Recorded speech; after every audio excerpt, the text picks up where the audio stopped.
Aujourd'hui, nous allons continuer notre exploration et lier la numérologie karmique avec le transgénérationnel.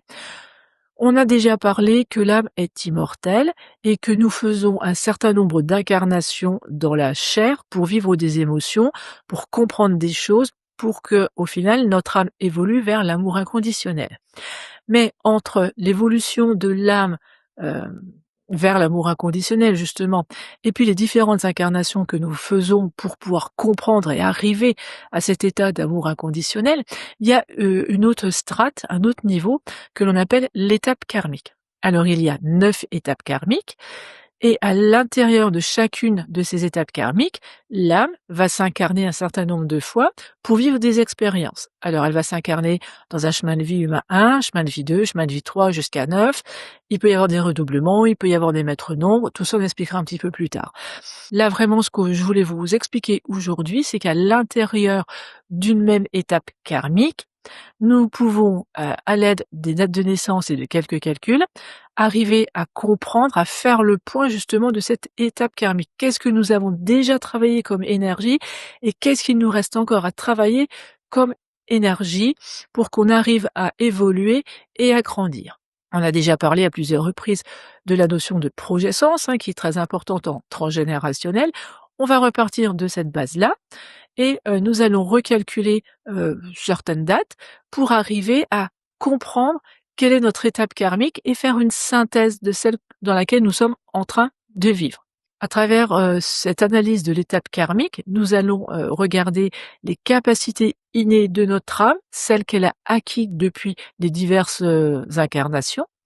Nous allons pouvoir aussi, regarder quelle mission, quelles énergies il nous reste à travailler dans cette même étape karmique, mais dans les futures incarnations, d'accord? Puisque ce sont des niveaux différents et nous allons aussi constater quelles sont déjà les missions d'âme que nous avons, travaillées dans la même étape karmique, mais dans des vies précédentes. Ça nous permet de faire une espèce de synthèse de là où on en est dans cette étape karmique et puis dans le parcours de l'âme. Au-delà de ça, à travers ces différentes analyses, nous pouvons aussi calculer, un chiffre très important qui est à quel âge vous êtes mort dans la précédente incarnation. Et vous allez me dire: «Bah, à quoi ça sert de savoir?» Alors c'est hyper important parce qu'en fait, quand vous allez, revivre cet âge-là dans votre présente incarnation, il va se passer des événements assez significatifs, assez importants. Ça ne sera pas une année anodine. Alors autant s'y préparer, autant faire attention et puis autant, être préparé parce que c'est quand même plus simple. Comme on va être autour du symbole de la mort, puisque c'est l'année de votre mort dans la précédente incarnation. On va être sur des notions de mort, de fin, de perte, de tristesse, de froideur, de choses comme ça. Mais en même temps, la mort amène un renouveau. On pourra aussi regarder des énergies, de renaissance, de départ, de nouveauté, de créativité, de début. D'accord? Donc peut-être que, dans cette année particulière, vous allez perdre un travail, mais vous allez en retrouver un autre. La perte de travail va symboliser votre mort dans la vie, précédente à celle-ci et le fait de retrouver un nouveau travail, ça va être votre naissance dans cette incarnation-là. Donc voyez bien le lien entre la fin et le début de quelque chose, toujours sur cette même, année, que l'on aura calculée avec le projet Sens. Pour l'avoir, vécu, puisque, je suis morte à 49 ans dans ma vie précédente et je les ai déjà dépassés, donc j'ai pu faire le point de ce qui m'est arrivé, cette année-là.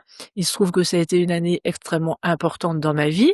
J'ai déménagé, le jour anniversaire de ma mère, Quand on parle de naissance et de renaissance, c'est quand même pas anodin que la maman arrive là au milieu. J'ai appris énormément de choses, sur moi, sur la grossesse de ma mère à l'époque. Il s'est passé vraiment des étapes importantes, des révélations, des prises de conscience très importantes à cet âge de 49 ans, en ce qui me concerne. Alors si vous êtes un petit peu curieux, que les chiffres vous intéressent, comme moi c'est ma passion, on peut calculer ça, on peut regarder ça ensemble.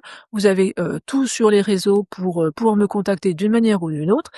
Et puis ça, c'est quelque chose qu'on aborde aussi, lors des formations en numérologie karmique transgénérationnelle que je donne plusieurs fois par an. Donc là, je suis en train de terminer une session. On va, recommencer une nouvelle session à distance le 2 mars avec un nouveau groupe. Si vous voulez vous joindre à nous, il est encore temps. Contactez-moi, il n'y a aucun souci. On regarde un petit peu ce qu'on peut vous apporter. Et puis, pour avoir déjà des premières informations, consultez mon site internet www.anne-belin.fr. À très vite!